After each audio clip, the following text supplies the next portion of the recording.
चलिए नेक्स्ट हम पढ़ेंगे इलेक्ट्रॉन गेन एंथैल्पी और electron affinity.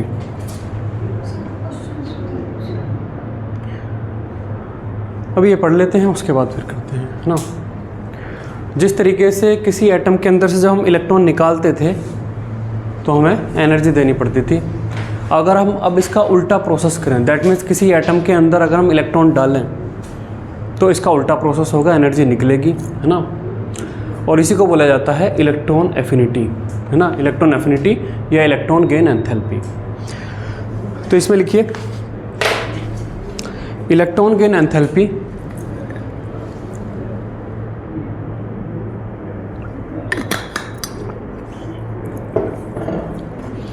Electron gain enthalpy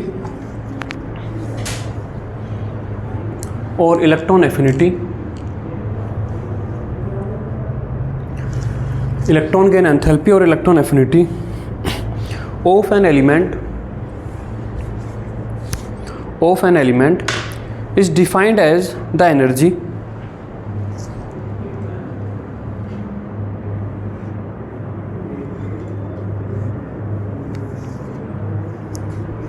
is defined as the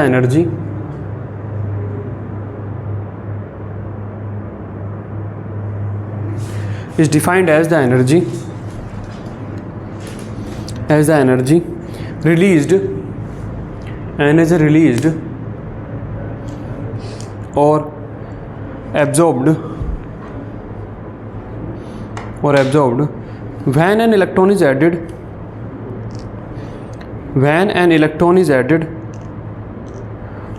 to a neutral atom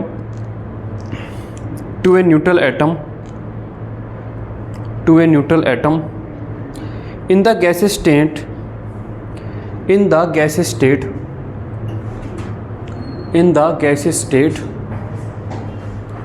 to form an anion। ठीक है, इस प्रोसेस को हम ऐसे रिप्रेजेंट कर सकते हैं। Process can be represented as, देखिए कोई एटम है, न्यूट्रल एटम है गैसियस स्टेट में, एटम एक्स है, उसको हम एक इलेक्ट्रॉन दे रहे हैं। वो इलेक्ट्रॉन देने के बाद वो बन जाता है आपका एक्स गैसियस माइनस एक एनायन बन जाता है। और यहाँ पर डेल्टा एच, अब डेल्टा एच ई जी, जो इलेक्ट्रॉन गेन एंथैल्पी है वो एक तरीके से आयनाइजेशन प्रोसेस का उल्टा प्रोसेस है। तो एनर्जी आपकी निकलेगी, लेकिन कई बार एनर्जी आपको देनी भी पड़ सकती है। तो डेल्टा एच ई जी आपका नेगेटिव होगा और समटाइम्स वो पॉजिटिव भी हो सकता है। ठीक है, आयनाइजेशन प्रोसेस में तो हमेशा आपको एनर्जी देनी ही पड़ेगी। कभी ऐसा नहीं है कि इलेक्ट्रॉन भी निकल रहा है और एनर्जी भी अब निकल रही है, हमेशा एनर्जी देनी पड़ेगी तब वो निकलता है। और इलेक्ट्रॉन गेन एंथैल्पी में एनर्जी निकलेगी, समटाइम्स आपको देनी भी पड़ सकती है। वहीं आपका देखिए successive ionization energy, successive ionization energies, successive ionization energy में जब ये एनायन बन चुका है, तब आप इसमें एक इलेक्ट्रॉन और देंगे। हाँ सॉरी, हाँ सक्सेसिव इलेक्ट्रॉन गेन एंथैल्पी,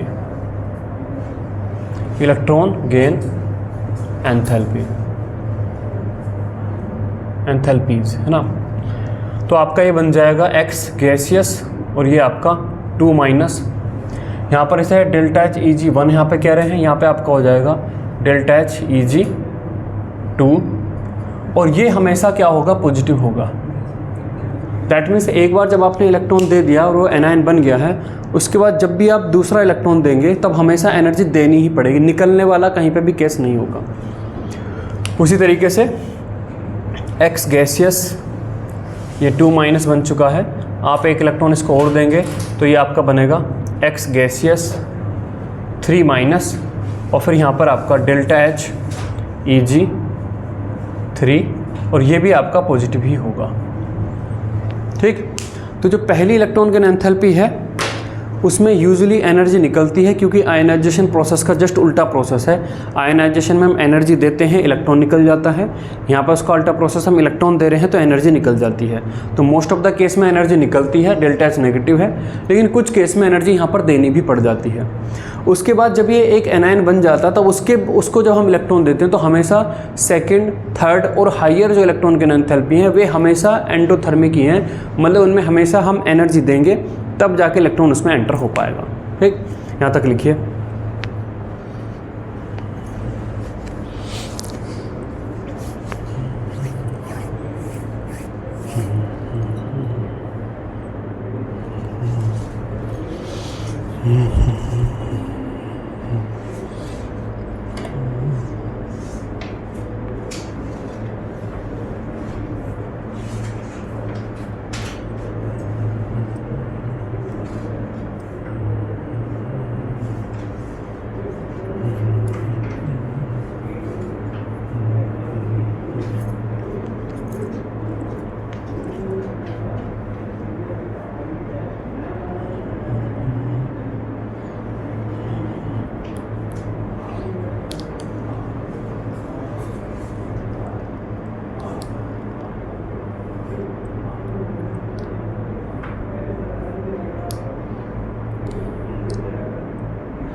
हो गया।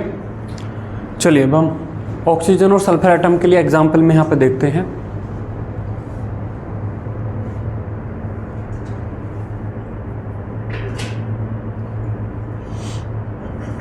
देखिए,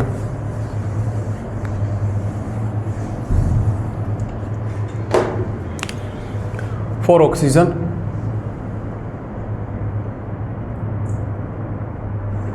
फर्स्ट इलेक्ट्रॉन गेन एंथैल्पी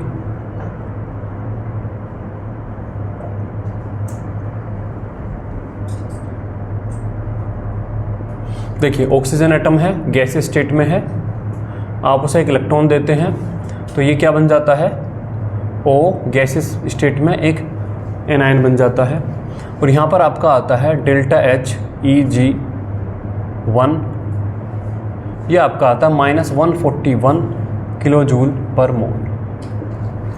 ठीक है, फिर सेकंड इलेक्ट्रॉन गेन एंथैल्पी देखते हैं। सेकंड इलेक्ट्रॉन गेन एंथैल्पी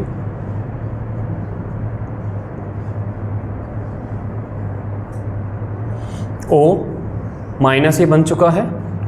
अब आप इसको एक इलेक्ट्रॉन और देते हैं तो ये आपका बनता है O गैसियस 2-, और यहाँ पर डेल्टा H Eg2 यहाँ पर आता है +780 किलो जूल पर मोल।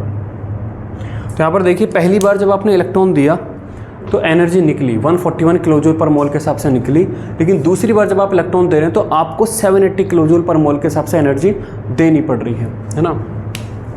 वहीं देखिए, for sulphur first electron gain enthalpy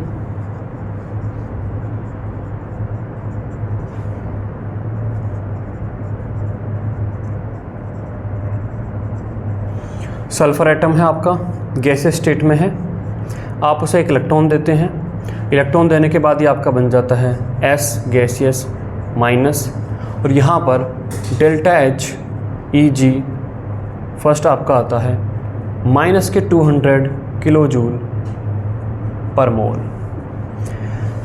second electron gain enthalpy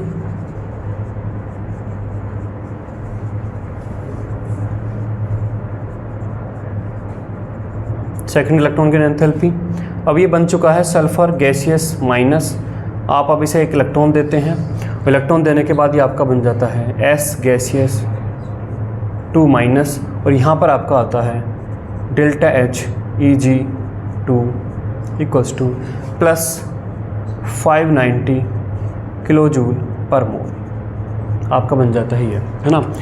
that means यहाँ पर अगर हम देखें तो फर्स्ट इलेक्ट्रॉन की एंथैल्पी एक्सोथर्मिक नेचर की है, इसमें एनर्जी रिलीज होती है, लेकिन सेकंड इलेक्ट्रॉन की एंथैल्पी एंडोथर्मिक नेचर की, उनमें एनर्जी हमें देनी पड़ती है ना, जबकि इलेक्ट्रॉन तो यहाँ पर भी ऐड हो रहा है। ठीक, तो इसको लिखिए।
ओके, चलिए तो अब यहाँ पर क्वेश्चन ये आता है कि सेकंड या हायर इलेक्ट्रॉन की एंथैल्पी जो होती हैं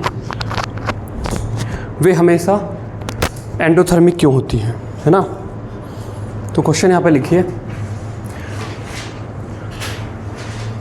Y the second and higher gain enthalpies, why the second and higher electron gain enthalpies are always endothermic, are always endothermic, are always endothermic।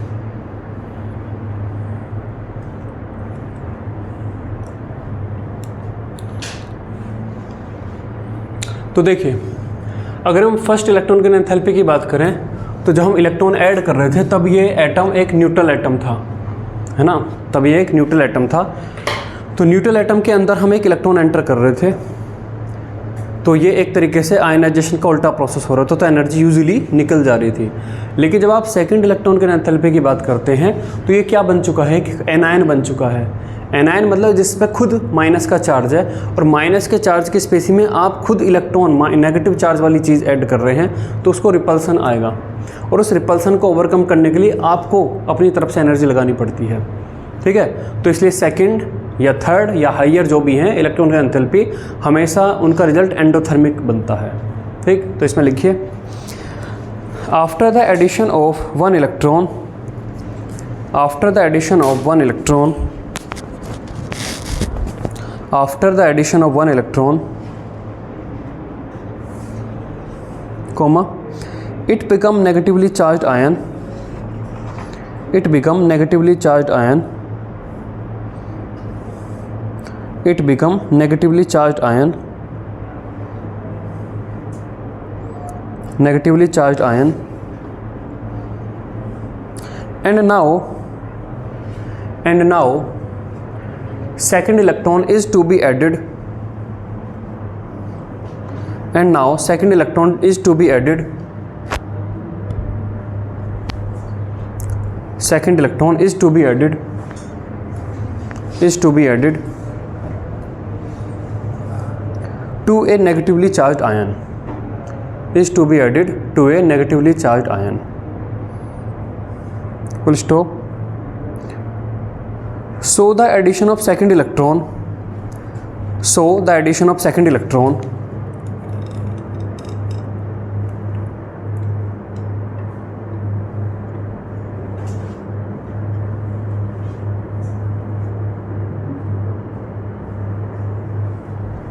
so the addition of second electron is opposed by electrostatic repulsion, is opposed by electrostatic repulsion, and hence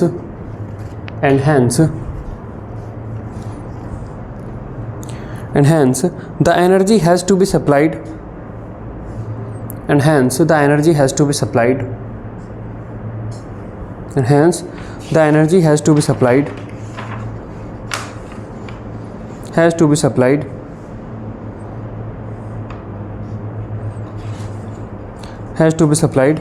for the addition of second electron, for the addition of second electron, for the addition of second electron.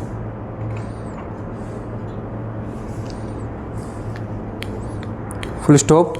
That's why the second and higher, that's why the second and higher, that's why the second and higher, the second and higher electron can enthalpies, electron can enthalpies are endothermic in nature, electron can enthalpies are endothermic in nature, are endothermic in nature. ठीक है, चलिए लिखिए variation of electron can enthalpy in periodic table, variation of electron can enthalpy in periodic table, variation of electron can enthalpy in periodic table. तो देखिए first देखें along the period,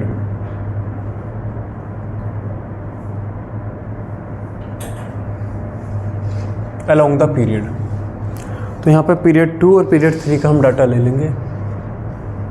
period 2 यहाँ पर आपका delta H EG1, period 3 delta H EG1, lithium, beryllium, boron, carbon, nitrogen, oxygen, fluorine, neon, sodium, magnesium, aluminium, silicon, phosphorus, sulphur, chlorine और argon.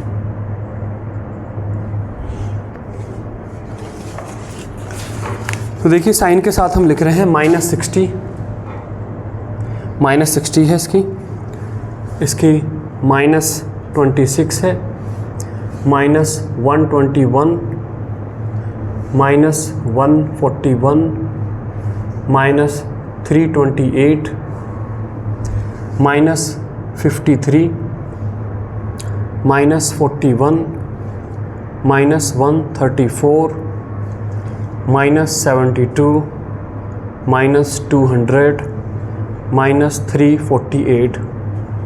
ठीक है, ये सब के सब वो हैं जो पहले बार में इलेक्ट्रॉन ऐड करने पर एनर्जी रिलीज़ करते हैं। वहीं अब ये कुछ ये और ये डाटा देखिए। बेरिलियम में अगर आप इलेक्ट्रॉन डालते हैं तो आपको इलेक्ट्रॉन डालने के लिए खुद एनर्जी लगेगी, तो इसलिए +66। तो यहाँ पर एक तरीके से ये एंडोथर्मिक प्रोसेस है।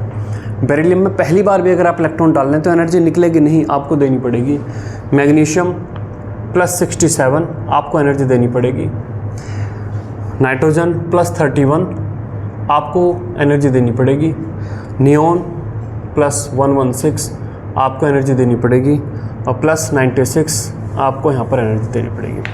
तो यूजुअली इलेक्ट्रॉन गेन एंथैल्पी वाले केस में एलोंग द ग्रुप बढ़ती है, घटती है, इस सब की बात बजाय अलग तरीके से चर्चा की जाती है। यहाँ पर पीरियड के लॉन्ग वो बढ़ती है, घटती है, इसमें एक तरीके से रेगुलर ट्रेंड आपको ढंग से दिखेगा ही नहीं। तो यहाँ पर चर्चा की जाती है कि भाई बेरिलियम, मैग्नीशियम, नाइट्रोजन, इन सब में पहली बार में भी जब इलेक्ट्रॉन डालते हैं तो आपको एनर्जी देनी क्यों पड़ती है, ये एंडोथर्मिक प्रोसेस क्यों है, इनकी चर्चा की जाती है।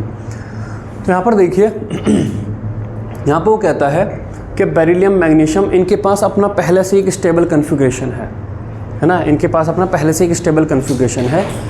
अगर आप उस स्टेबल कन्फिग्रेशन में एक इलेक्ट्रॉन और डालते हैं तो अब जो नया इलेक्ट्रॉनिक कन्फिग्रेशन है वो पहले वाले से कम स्टेबल है।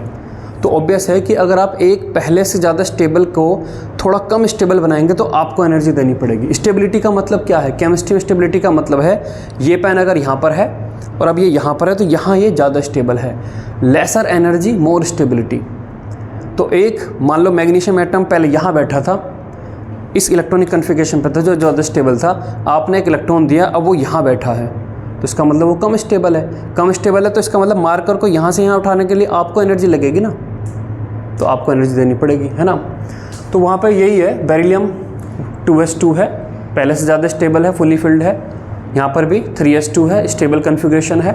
तो यहाँ पर आपको, यहाँ पर देखिए इनमें नोबल गैस कन्फिग्रेशन अपना है ही है, यहाँ पर भी आपको एनर्जी देनी पड़ रही है।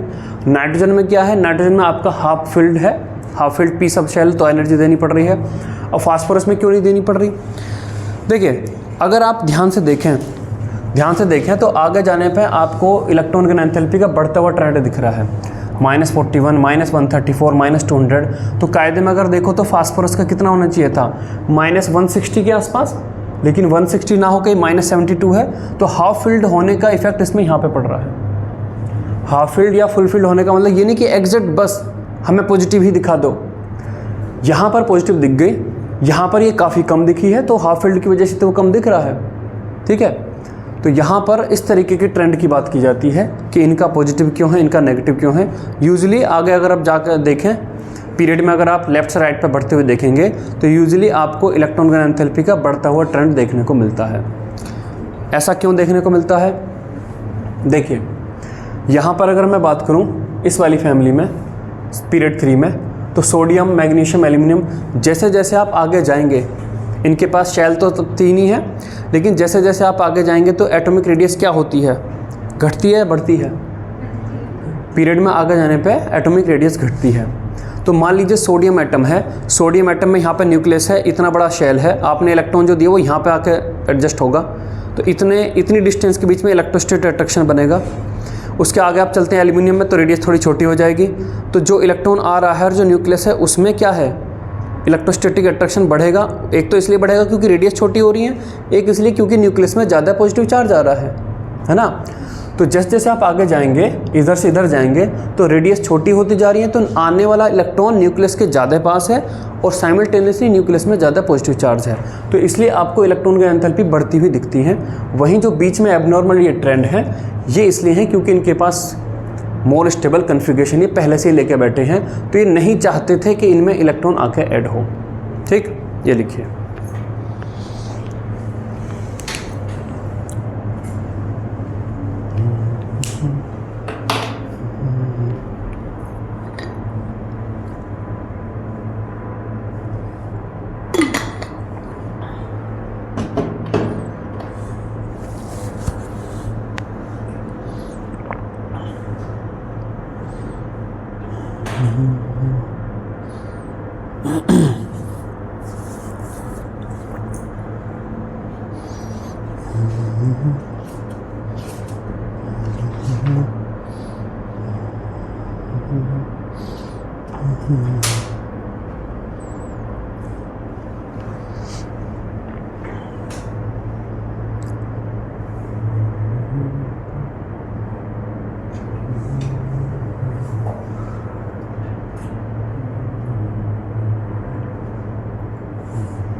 चलिए अब देखते हैं अलोंग द ग्रुप,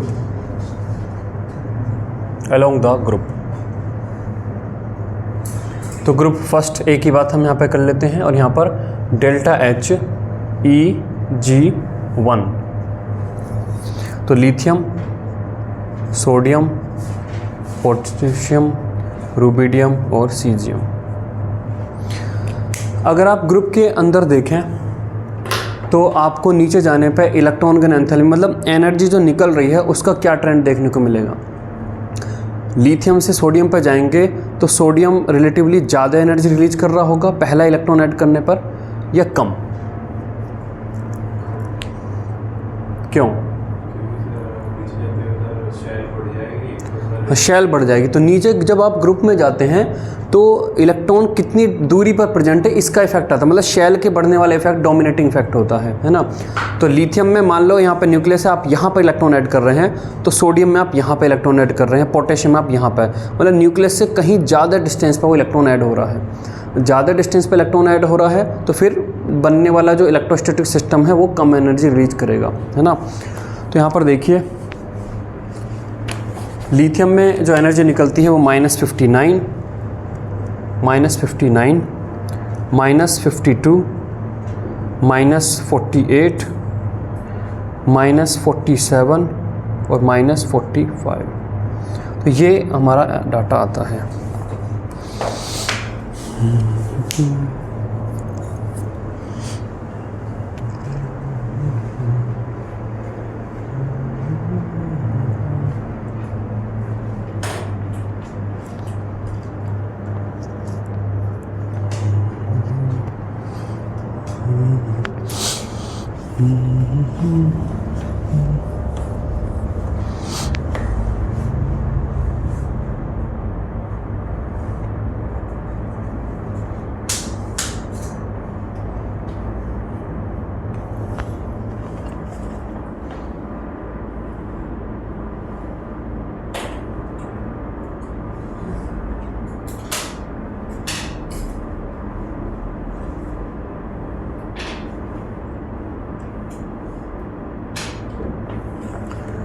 चलिए अब यहाँ पे नोट करके लिखेंगे,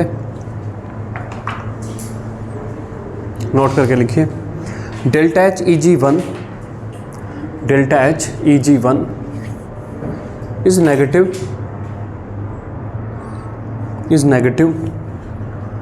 for most of the elements, is negative for most of the elements, is negative for most of the elements। Most of the element के लिए जो फर्स्ट इलेक्ट्रॉन गन एंथैल्पी वो एक्सोथर्मिक नेचर की एनर्जी उसमें निकलती है। नेक्स्ट लिखिए delta H EG1, delta H EG1, delta H EG1 is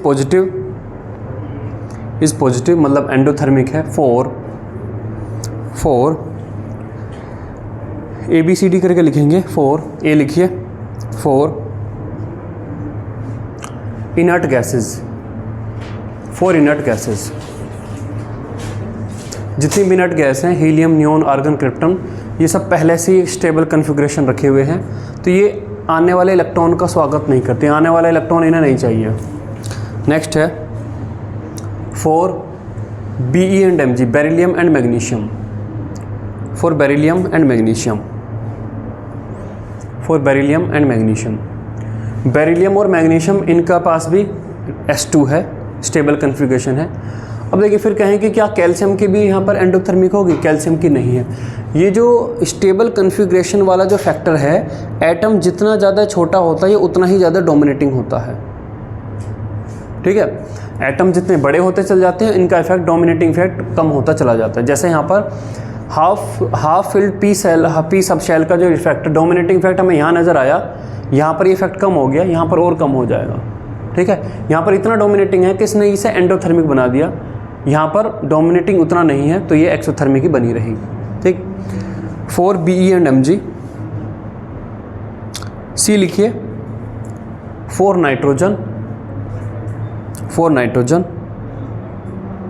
ठीक है। और डी लिखिए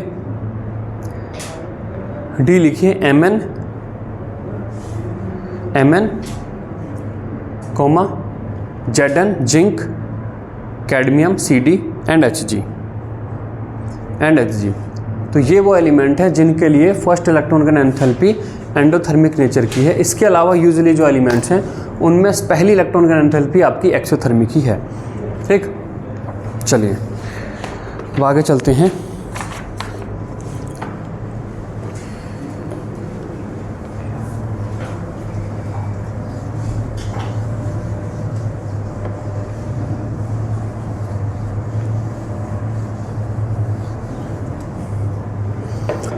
पहले यहाँ पर एक क्वेश्चन लिखेंगे। पहले मैं एक डाटा आपको बता देता हूँ, फिर ये क्वेश्चन लिखेंगे, है ना। जैसे यहाँ पे देखिए ग्रुप 6A और ग्रुप 7, है ना, ग्रुप 7A। इसका मैं यहाँ पर डाटा लिख रहा हूँ। डेल्टा HEG1 का डाटा है ना। डेल्टा HEG1 का ये डाटा है, ठीक है। ऑक्सीजन, सल्फर, सेलेनियम और टेलुरियम। ऑक्सीजन का ये डाटा है -141 किलो जूल पर मोल, -200 किलो जूल पर मोल, -195 किलो जूल पर मोल और -190 किलो जूल पर मोल। यहाँ पे देखिए फ्लोरीन, क्लोरीन, ब्रोमीन और आयोडीन। -328 किलो जूल पर मोल, -349 किलो जूल पर मोल, -325 किलो जूल पर मोल और -295 किलो जूल पर मोल। ठीक है। अगर हम देखें फर्स्ट एज ग्रुप की जो इलेक्ट्रॉन का एंथैल्पी लिखी थी, जैसे जैसे नीचे जाते हैं तो नंबर ऑफ शेल बढ़ जाते हैं, इलेक्ट्रॉन ज़्यादा डिस्टेंस पर प्रेजेंट आकर ऐड होता है। तो नीचे जाने पे हमने देखा था कि इलेक्ट्रॉन का एंथैल्पी आपकी घटती हुई नज़र आती थी। घटती हुई नज़र आ रही है, इसका मतलब जो सबसे ऊपर वाले एलिमेंट है उसकी इलेक्ट्रॉन का एंथैल्पी सबसे ज़्यादा नज़र आएगी, है ना। तो लिथियम, सोडियम, पोटेशियम, इनमें हमें सबसे ज़्यादा ही नज़र आ रही थी। लेकिन जब आप चलते हैं पी ब्लॉक एलिमेंट्स पर, जब आप पी ब्लॉक एलिमेंट्स को देखते हैं तो उनमें जो पीरियड 2 के एलिमेंट हैं, जैसे देखिए ये पीरियड 2 में आएगा, तो पीरियड 2 के जो एलिमेंट है, जो उनके सबसे ऊपर वाले एलिमेंट हैं, उनकी इलेक्ट्रॉन की एंथैल्पी सबसे मैक्सिमम नहीं है। सबसे मैक्सिमम जो इलेक्ट्रॉन की एंथैल्पी है वो पीरियड 3 की इसमें नज़र आती है। दैट मीन्स क्वेश्चन ये है कि पीरियड 2 के एलिमेंट्स की इलेक्ट्रॉन का एंथैल्पी जो कि सबसे ज़्यादा होने चाहिए, वो सबसे ज़्यादा क्यों नहीं है। समझ गए। तो क्वेश्चन यहाँ पे लिखिए, डाउन द ग्रुप इलेक्ट्रॉन का enthalpy decreases. Down the group, वो कह रहा है कि डाउन द ग्रुप जाने पे इलेक्ट्रॉन की एंथैल्पी आपकी डिक्रीज होती है, तो इसका मतलब सबसे ऊपर वाले ग्रुप एलिमेंट की सबसे ज़्यादा होनी चाहिए, है ना। Down the group the electron का enthalpy decreases, comma, but the electron के enthalpies of second period elements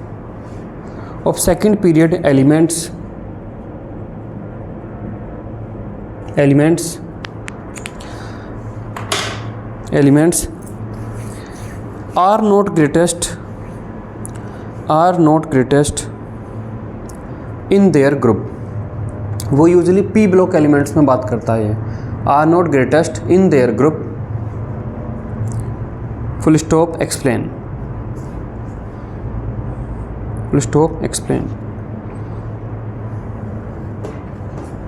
ठीक है, ये लिखिए डाटा।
तो अब देखिए, जब कोई एलिमेंट, जब किसी एलिमेंट के अंदर एक इलेक्ट्रॉन ऐड किया जाता है तो एनर्जी निकलती है ना, यूजुअली। क्यों निकलती है वो एनर्जी? ऑक्सीजन एटम के अंदर जब आप इलेक्ट्रॉन ऐड करते हो तो एनर्जी निकलती है 141 किलोजूल पर मोल के हिसाब से एनर्जी निकलती है। वो एनर्जी क्यों निकलती है, किसकी वजह से निकलती है वो?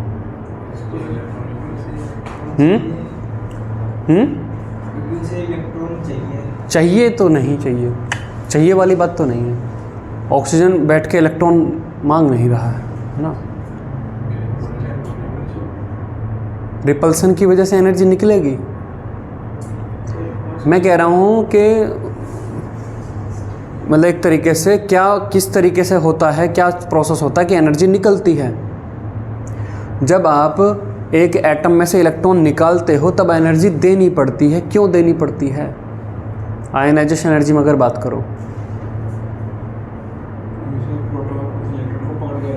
हाँ, न्यूक्लियस के प्रोटॉन इलेक्ट्रॉन को पकड़ के रखते हैं, मतलब उसमें इलेक्ट्रोस्टैटिक फोर्स ऑफ अट्रैक्शन है।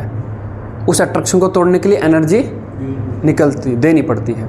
और जब आप उसका उल्टा प्रोसेस करोगे तो एक नया electrostatic force of attraction develop होगा, और जब डेवलप होगा तो उसका उल्टा प्रोसेस हो रहा है, तो ऑब्वियस है कि एनर्जी निकलेगी, है ना। तो जब किसी एटम के अंदर एक इलेक्ट्रॉन आता है तो न्यूक्लियस उसका स्वागत करता है, आइए आइए, ये कहता है ना। लेकिन वहीं उसके आउटरमोस्ट शेल में बैठे हुए इलेक्ट्रॉन उसका स्वागत नहीं करते, वे तो रिपेल करते हैं, है ना। तो यहाँ पर होता क्या है, देखिए, ये मान लो आपका न्यूक्लियस है। ऑक्सीजन के लिए अगर हम बात करें तो ये न्यूक्लियस है जिसमें कि क्या है, 8 प्रोटॉन बैठे हैं, ये उसका साइज है। अब इसमें क्या है, आपके बाहर 8 इलेक्ट्रॉन भी बैठे हैं, है ना। कितने हो गए, 1 2 3 4 5 6 7 8 इलेक्ट्रॉन भी बैठे हैं। जब ये इलेक्ट्रॉन बाहर से आ रहा होता है तब ये तो क्या करता है, इसका स्वागत करता है कि आइए। लेकिन वहीं ये जो इलेक्ट्रॉन है ये उसको रिपेल भी तो करते हैं, ये उसको रिपेल करते हैं। तो ओवरऑल जो रिजल्ट आता है वो स्वागत वाला आता है कि आइए, ठीक है। ये थोड़ा सा, एक आदमी है, कोई मेहमान आ रहा है, तो वो जो घर का मेन मेंबर है, आइए आइए, जो साथ में और रह रहे हैं ये और बुला लिया, एक तो घर में वैसी जगह नहीं थी, इलेक्ट्रॉन क्या बोल रहे हैं, ये और फालतू में आ रहा है, ये वे उसका स्वागत नहीं करते, हाँ ठीक है, हाँ बैठ जाएँ, है ना। न्यूक्लियस कहता है आइए आइए भाई साहब बैठिए। और जो वो और उसके घर के मेंबर हैं, फालतू में भीड़ और बढ़ा रहे हैं यहाँ पर, ये ठीक है बैठ जाओ जहाँ बैठना है, वो उसको स्वागत नहीं करते, है ना। अब यहाँ पर देखिए, यही अगर आपका इलेक्ट्रॉन सल्फर में आ रहा हो तो सल्फर के अंदर कितने हैं, आपके 16 प्रोटॉन हैं। तो सल्फर एटम आपका साइज में बड़ा है ना। सल्फर एटम जो है आपका रिलेटिवली साइज में ये बड़ा है, 16 हो जाएंगे, ठीक है, सारे नहीं बना रहे। यहाँ पर भी ये जो न्यूक्लियस है ये इसका स्वागत करता है और इलेक्ट्रॉन इसमें भी रिपेल करते हैं। अब इसमें होता क्या है, अगर आप ध्यान से सोचें, पीरियडिक टेबल में जब आप राइट में जाते हैं, पीरियड में लेफ्ट से राइट जाते हैं तो रेडियस क्या होती हैं, कम होती हैं। ऊपर से नीचे जाते हैं तो रेडियस बढ़ती हैं। ऊपर से नीचे जाने पर अगर रेडियस बढ़ती हैं तो मैं क्या ये कह सकता हूँ कि नीचे से ऊपर जाने पर रेडियस घटती हैं। तो इधर लेफ्ट से राइट में जाओगे तो रेडियस घटेगी और नीचे से ऊपर जाओगे तो रेडियस घटेगी। तो सबसे छोटी रेडियस आपको पीरियडिक टेबल में कहाँ मिलेंगी, हैं कहाँ, राइट में, डाउन में या अप में?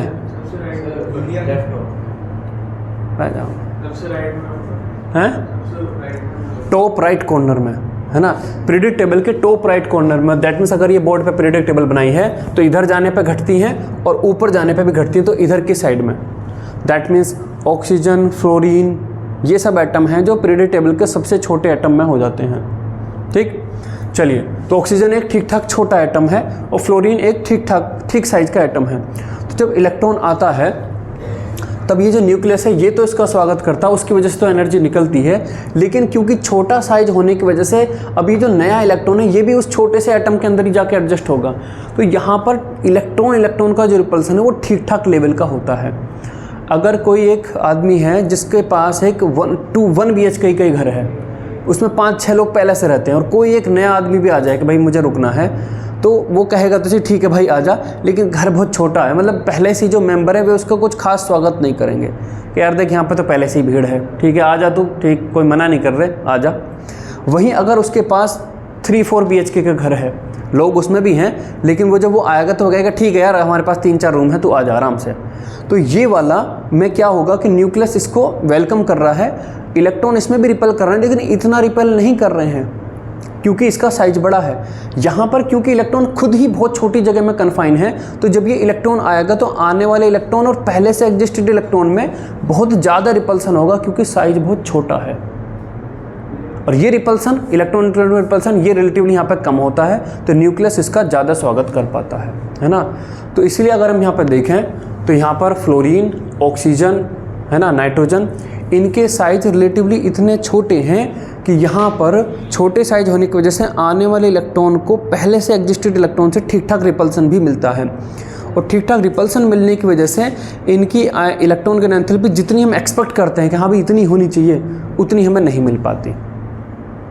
ठीक है, तो ये कहानी होती है पीरियड 2 के एलिमेंट्स सबसे ऊपर होने की वजह से भी सबसे ज़्यादा इलेक्ट्रॉन का एंथैल्पी नहीं दिखा पाते। तो लिखिए इसमें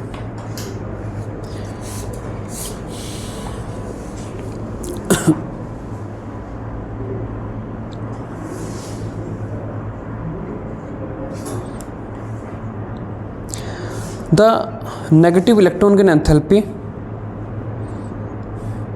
the negative electron gain enthalpy of fluorine is less than that of chlorine, is less than that of chlorine, comma similarly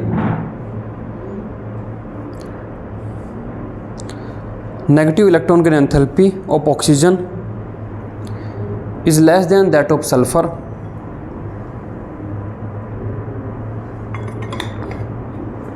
is less than that of sulfur, full stop.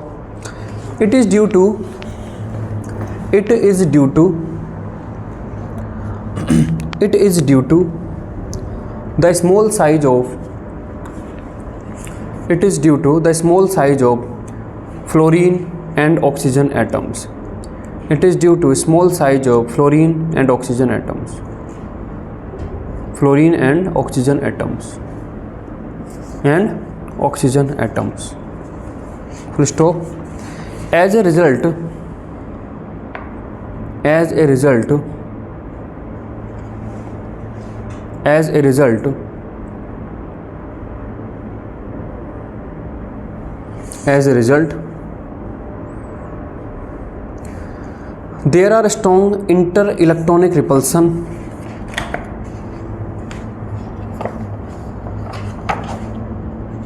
as a result there is strong inter-ionic repulsion in the incoming electron, in the incoming electron, in the incoming electron, जो electron आ रहा है उसमें, and already present electron, and already present electron in fluorine as well as oxygen, in fluorine as well as oxygen, as well as oxygen.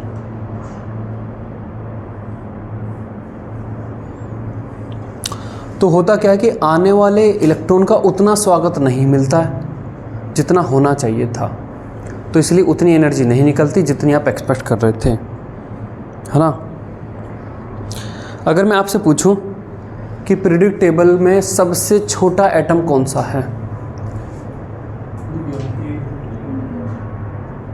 Helium ही है? नहीं, hydrogen है। चलिए, hydrogen सबसे छोटा एटम, उससे थोड़ा सा बड़ा एटम कौन सा है? हीलियम।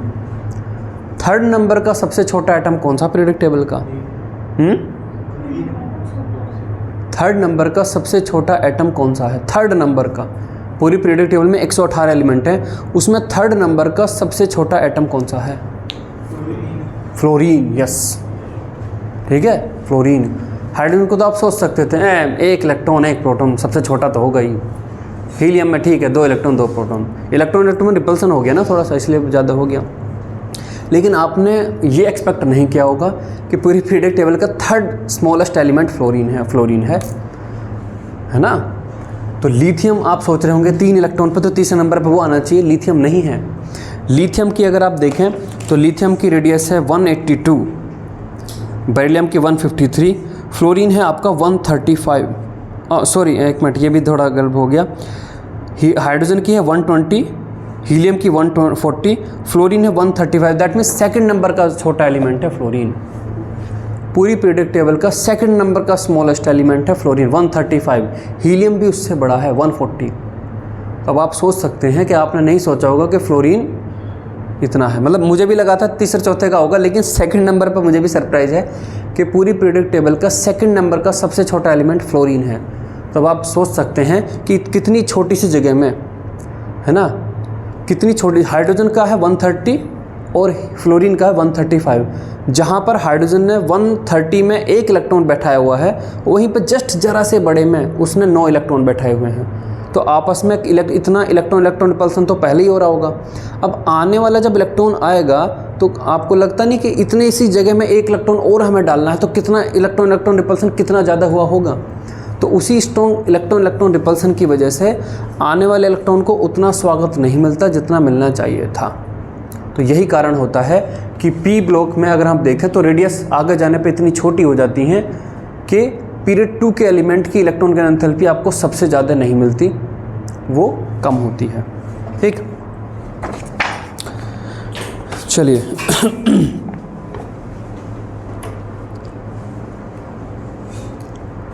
तो इसी में आगे लिखिए नोट करके,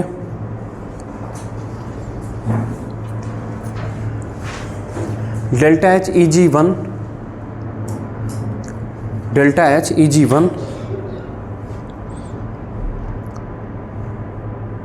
ब्रैकेट में लिखिए बी बोरोन, बोरोन मतलब सेम ट्रेंड आपको बोरोन की फैमिली में, कार्बन की फैमिली में, नाइट्रोजन की फैमिली में भी आपको देखने को मिलता है। ये नहीं कि ऑक्सीजन और इसमें ही।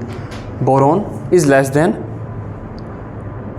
मतलब magnitude wise is less than delta H EG1 aluminium, delta H EG1 aluminium. वही लिखिए नेक्स्ट लाइन में, delta H EG1 of carbon, delta H EG1 of carbon is less than delta H EG1 silicon, है ना। ठीक, और next note करके लिखिए,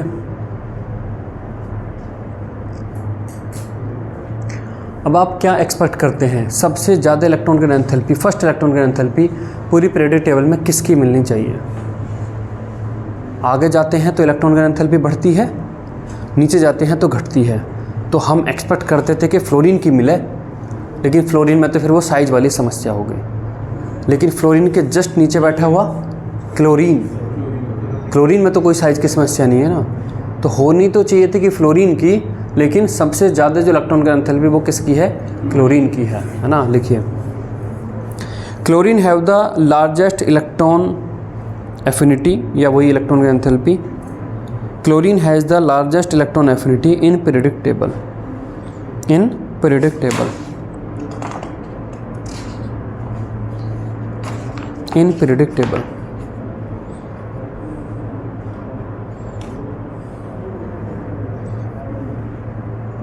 इन periodic table, ठीक है।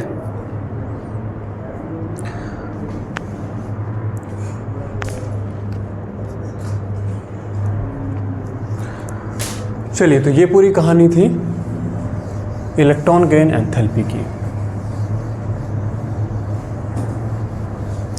यहाँ पर ये जो 2 ऑर्डर मैंने लिखे थे डाटा के साथ, ऑक्सीजन का और फ्लोरीन का, ये आप थोड़े से मेमोराइज रखें, है ना। ये डाटा आप थोड़े से मेमोराइज रखें कि सबसे ज़्यादा किसकी है, सबसे कम किसकी है ना। क्योंकि इस पर डायरेक्ट वो क्वेश्चन पूछ लेता है ना। चलिए नेक्स्ट उस पर चलते हैं, इलेक्ट्रोनेगेटिविटी।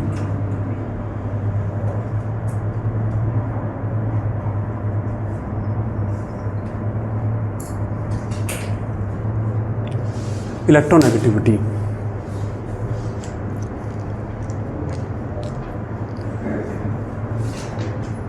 इलेक्ट्रोनेगेटिविटी तो देखिए, जब भी कोई बॉन्ड बनता है, एक कोवेलेंट बॉन्ड बनता है एटम ए और बी के बीच में, तो एक कोवेलेंट बॉन्ड 2 इलेक्ट्रॉन की शेयरिंग से बनता है। तो एक आइडियल कोवलेंट बॉन्ड की डेफिनेशन में ये बोला जाता है कि ये जो दोनों इलेक्ट्रॉन हैं दोनों एटम की कॉमन प्रॉपर्टी हैं, है ना, दोनों एटम की कॉमन प्रॉपर्टी हैं, तो ऑब्वियस है कि ये दोनों एटम के बिल्कुल बीच में लाई करेंगे। तो दैट मीन्स ये इलेक्ट्रॉन आपके ऐसे होने चाहिए आइडियल केस में, एक आइडियल केस में ये इलेक्ट्रॉन ऐसे होने चाहिए। लेकिन जो रियल सिनेरियो है उसमें क्या होता है कि इन दो में से किसी एक की जो इलेक्ट्रॉन को खींचने की टेंडेंसी है, कोवलेंट बॉन्ड के इलेक्ट्रॉन को अपनी तरफ खींचने की जो टेंडेंसी है वो ज़्यादा होती है। ज़्यादा होती है तो मान लो बी की इलेक्ट्रोनेगेटिविटी, वो बी की वो प्रॉपर्टी ज़्यादा है तो ये इलेक्ट्रॉन बी के ज़्यादा क्लोज लाई करेंगे, और इसी प्रॉपर्टी को बोला जाता है इलेक्ट्रोनेगेटिविटी ऑफ एन एटम, है ना। एक कोवलेंट बॉन्ड में कोवलेंट बॉन्ड के इलेक्ट्रॉन को अपनी तरफ खींचने की जो टेंडेंसी है या प्रॉपर्टी है किसी एलिमेंट की, उसको बोला जाता है इलेक्ट्रोनेगेटिविटी। ठीक, तो लिखिए electronegativity of an element, electronegativity of an element is the tendency of an atom, is the tendency of an atom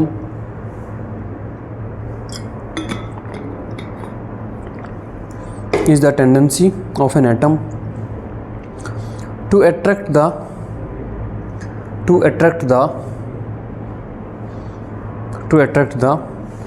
shared pair of electrons, to attract the shared pair of electrons toward itself in a covalent bond, in a covalent bond, in a covalent bond. It is represented by symbol, ये इसका symbol है, symbol KII, काई। It is represented by, ये Greek symbol है, symbol काई।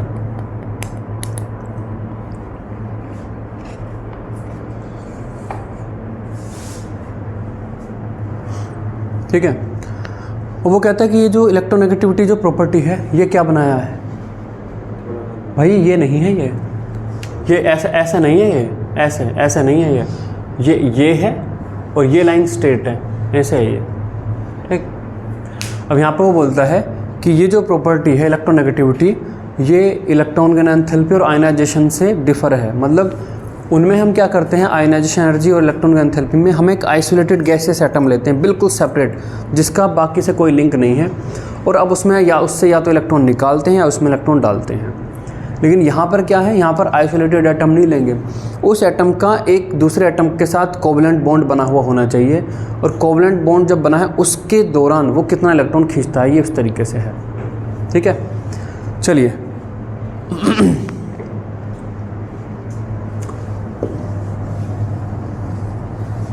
यहाँ पे लिखिए variation of electronegativity,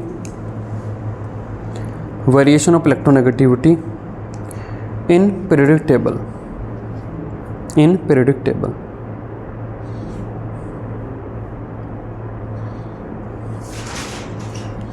in periodic table, है ना। देखिए along the group, along the, पहला है along the period, along the period,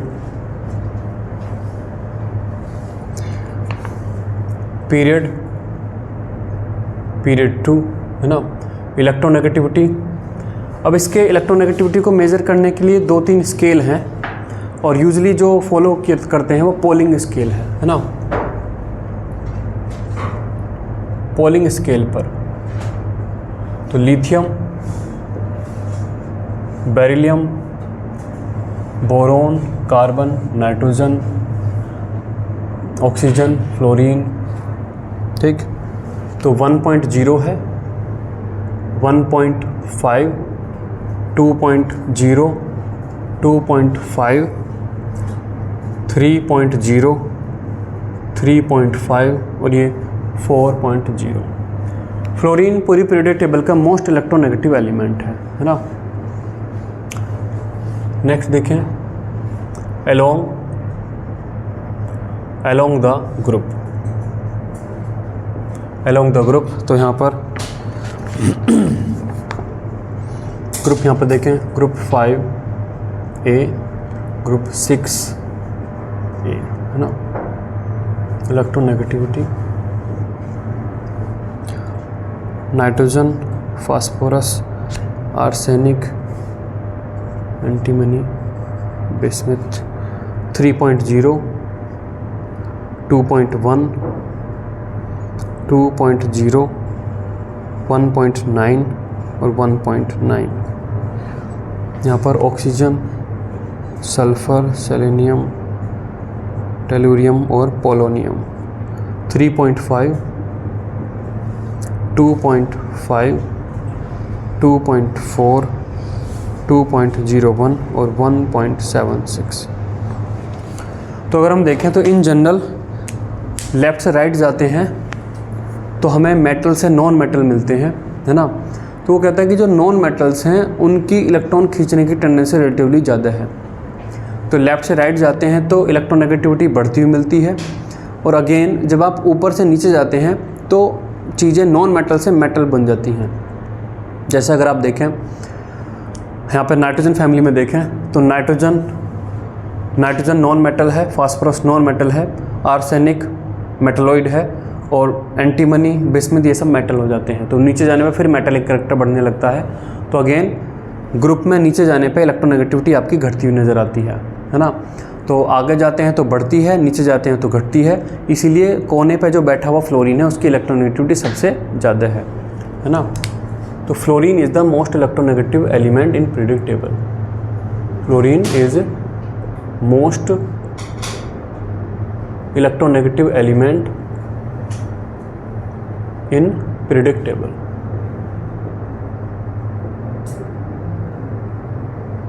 ठीक है, ये लिखिए।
नौ से 12 पेपर है कल। हाँ, और उसमें केमिकल बॉन्डिंग आएगा केमिस्ट्री में, अभी रिसेंट पढ़ा है वही। केमिकल बॉन्डिंग केमिस्ट्री में आएगा। रिडॉक्स नहीं है, रिडॉक्स, हाँ रिडॉक्स अगले वाले में ले लेंगे।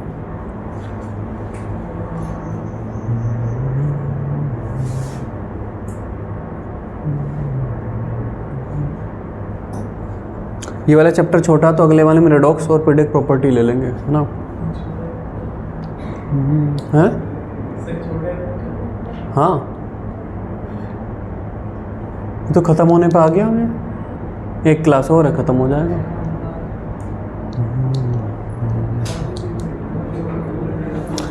तो देखिए, अब कई जगह पे हमें केमिस्ट्री में इलेक्ट्रोनेगेटिविटी की ज़रूरत पड़ती है।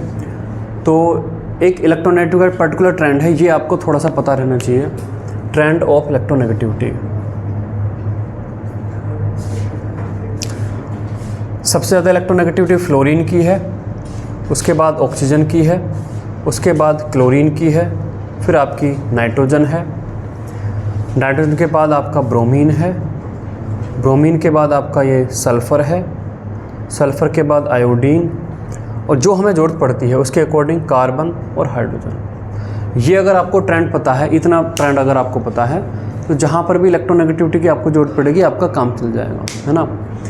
देखिए कई जगह पर नाइट्रोजन की क्लोरीन से ज़्यादा लिखी हुई है, तो मैं उस चक्कर में नहीं पढ़ना चाहता कि मैंने ये जो डाटा है ये लिया है जेडी ली एंड सुदर्शन गुहा से, है ना। तो ये जो डाटा है मैं इसलिए लिख देता हूँ, डाटा टेकन फ्रॉम जेडी ली आती है विद सुदर्शन गुहा, है ना।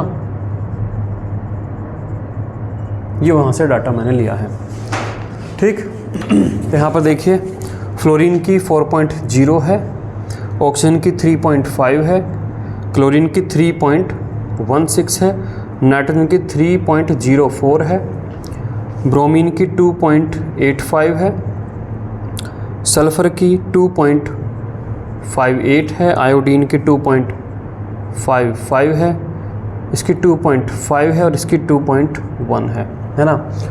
इसमें अगर आप ध्यान से देखें तो ये आपको इस ऑर्डर में आपको अल्टरनेटिवली ये हैलोजन दिखेंगी। ये हैलोजन, फिर एक बीच में दूसरा एलिमेंट आ गया, है ना, फिर एक एलिमेंट आ गया, फिर ये हैलोजन, फिर एक एलिमेंट आ गया, फिर ये हैलोजन। तो आप इसे आराम से मेमोराइज भी कर सकते हैं। तो 4 तो इसमें हैलोजन ही आ गया ना, बीच में आपके ऑक्सीजन, नाइट्रोजन, सल्फर और कार्बन हाइड्रोजन आपका ये।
चलिए अब आगे पढ़ते हैं। अब यहाँ पे बोलता है कि यूजुअली इलेक्ट्रोनेगेटिविटी किसी एलिमेंट की फिक्स है और उनकी वैल्यू ये है, लेकिन ये कई बार वेरी कर सकती है थोड़ी बहुत, डिपेंडिंग कि वो एटम किसके साथ जुड़ा हुआ है या फिर कुछ और सिनेरियोज में, है ना। तो लिखिए the electronegativity of an element is not constant, the electronegativity of an element is not constant but depends upon the following factors, but depends upon the following factors, but depends upon the following factors। पहला है state of hybridization,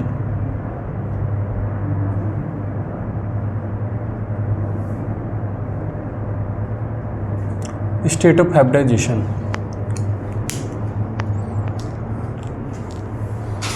state of hybridization। जैसे देखिए यहाँ पे वो बोलता है कि अगर कोई एलिमेंट sp हाइब्रिडाइज है तो उसकी इलेक्ट्रोनेगेटिविटी ज़्यादा होगी, कोई एलिमेंट अगर sp2 हाइब्रिडाइज है तो इलेक्ट्रोनेगेटिविटी कम होगी, और अगर वो sp3 हाइब्रिडाइज है तो इलेक्ट्रोनेगेटिविटी और कम होगी, है ना। जैसे अगर हम यहाँ पे देखें किसकी लिखी हुई है, नहीं, है ना। यहाँ पे वो क्या कहता है कि जैसे sp हाइब्रिडाइज है, पहली बात तो जब कोई एटम है वो बॉन्डिंग के इलेक्ट्रॉनों को खींच रहा है, वो किसकी वजह से खींच रहा है, इस एटम के अंदर कौन है जिसकी वजह से वो बॉन्डिंग के इलेक्ट्रॉन को खींचता है, एटम के अंदर कौन रिस्पॉन्सिबल है जिसकी वजह से खींचता है, न्यूक्लियस, न्यूक्लियस में बैठे हुए प्रोटॉन, ये ना। तो यहाँ पर वो कहता है है ना, यहाँ पर वो कहता है कि देखिए जो बॉन्डिंग के इलेक्ट्रॉन है ना, जो बॉन्डिंग के इलेक्ट्रॉन है, जो शेयर्ड इलेक्ट्रॉन है, अगर वे शेयर्ड इलेक्ट्रॉन न्यूक्लियस के ज़्यादा क्लोज प्रॉक्सिमिटी में हो तो न्यूक्लियस ज़्यादा खींच लेगा, और अगर वे थोड़े से दूर बैठे हों तो न्यूक्लियस उनको कम खींच पाएगा। दैट मीन्स अगर आपने sp हाइब्रिडाइजेशन बनाई है ना, तो sp जो ऑर्बिटल्स होते हैं वे रिलेटिवली थोड़े से स्पेरिकल शेप में रहते हैं, और मान लीजिए आपने sp3 हाइब्रिडेशन बनाई है तो वे जो ऑर्बिटल्स हैं वे एलोंगेटेड रहते हैं। तो अगर किसी sp3 हाइब्रिडाइजेशन वाले एटम ने, दैट मीन्स एलोंगेटेड ऑर्बिटल वाले एटम ने अगर बॉन्ड बनाया है तो इलेक्ट्रॉन न्यूक्लियस से दूर बैठे होंगे, तो न्यूक्लियस उनको इतना नहीं खींच पाएगा। वहीं अगर उसने sp हाइब्रिडेशन बनाई है तो जो ऑर्बिटल हैं रिलेटिवली स्पेरिकल रहेंगे, बॉन्ड भी न्यूक्लियस के ज़्यादा करीब बनेगा, और ज़्यादा करीब बनेगा तो न्यूक्लियस उनको ज़्यादा खींच लेगा। ठीक है, तो इसलिए वो कहता है कि एटम ने अगर sp हाइब्रिडेशन बनाई है तो sp ऑर्बिटल बनेंगे। दैट मीन्स अगर आप देखें तो एक sp ऑर्बिटल आपका ये न्यूक्लियस है, sp ऑर्बिटल आपका रिलेटिवली इस शेप का रहता है, स्पेरिकल है। अगर आप sp ऑर्बिटल 2 पे जाते हैं तो रिलेटिवली थोड़े से एलोंगेटेड होने लगते हैं, ये ऐसा हो जाएगा। और अगर आप sp3 पे जाते हैं तो ये और ज़्यादा एलोंगेटेड हो जाएंगे। तो जितने ज़्यादा एलोंगेटेड होंगे बनने वाला बॉन्ड न्यूक्लियस से उतना ही दूर होगा, और जितना ज़्यादा दूर होगा न्यूक्लियस उतना ही उसको कम खींच पाएगा। ये पास में है तो ज़्यादा खींच लेगा। तो किसी एटम की अगर इलेक्ट्रोनेगेटिविटी sp है तो इलेक्ट्रोनेगेटिविटी वो ज़्यादा दिखाएगा, sp2 है तो उसके बाद, sp3 है तो कम दिखाएगा। सेम एटम लिखिए इसको।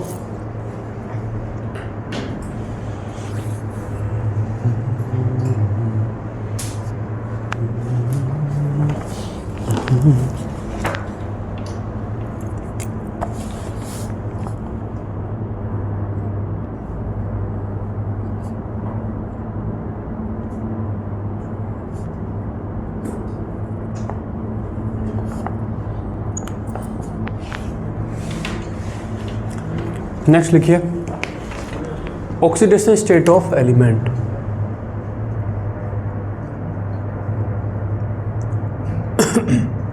Oxidation state of element.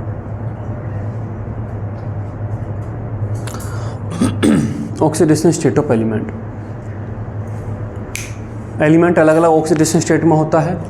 मान लीजिए आयरन है, आयरन अगर +3 में है और आयरन अगर +2 में है, तो इनमें से कौन से केस में उसकी इलेक्ट्रॉन के लिए जो चाहत है ज़्यादा होगी? प्लस एक आदमी है जो 3 दिन से भूखा है, एक आदमी है जो 2 दिन से भूखा है, तो कौन से आदमी की रोटी के लिए चाहत ज़्यादा होगी? हाँ, ये तो बता दिया भाई। +3 का मतलब उस पर से 3 इलेक्ट्रॉन जा चुके हैं कि हाई मेरा 1 इलेक्ट्रॉन चला गया, दूसरा चला गया, तीसरा चला गया, तो वापस इलेक्ट्रॉन लेने की चाहत 3+ की ज़्यादा होगी ना भाई। तो Fe3+ की अगर वो बॉन्ड बना रहा है जो भी है, तो इलेक्ट्रॉन खींचने की टेंडेंसी उसकी ज़्यादा होगी, Fe2+ की कम रहेगी, है ना। तो जितनी ज़्यादा ऑक्सीडेशन स्टेट होगी, है ना। तो लिखिए इसमें ऑक्सीडेशन स्टेट ऑफ एलिमेंट, ये लिखिए as the oxidation state of element increases, as the oxidation state of element increases, electronegativity increases. electronegativity of Fe से ज़्यादा आपको दिखेगी electronegativity of Fe2+, और उससे ज़्यादा आपको दिखेगी electronegativity of Fe3+। ठीक है।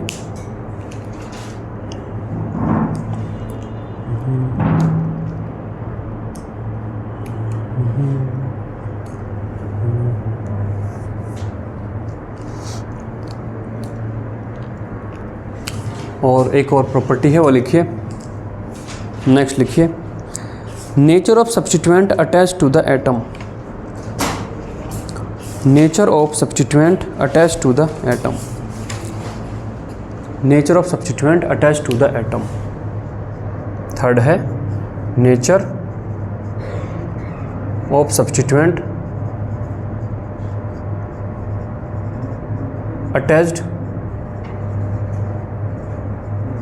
To the atom.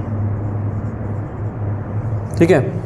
तो यहाँ पर वो कहता है कि electronegativity of carbon in CF3H, और यहाँ पर electronegativity of carbon in CCl3H। यहाँ पर हम बात करेंगे इस कार्बन की। यहाँ पर जो कार्बन है, इस कार्बन और हाइड्रोजन के बीच के बॉन्ड की बात करें तो ये कार्बन इस हाइड्रोजन के लिए यहाँ पर ज़्यादा इलेक्ट्रोनेगेटिव होगा या यहाँ पर? कौन से केस में? पहले वाले में। क्यों? F कार्बन से लेगा। हाँ, तीन F मिलके कार्बन से लेंगे तो कार्बन पे इलेक्ट्रॉन की ठीक ठाक डिफिशियंसी क्रिएट करेंगे, और जब कार्बन पे इलेक्ट्रॉन की डिफिशियंसी हो जाएगी तो फिर वो हाइड्रोजन से स्ट्रांगली पुल करेगा, है ना। वहीं यहाँ पर 3 क्लोरीन जुड़े हैं तो क्लोरीन थोड़ा सा ये काम कम करेंगे तो इलेक्ट्रोनेगेटिविटी कम आएगी, है ना।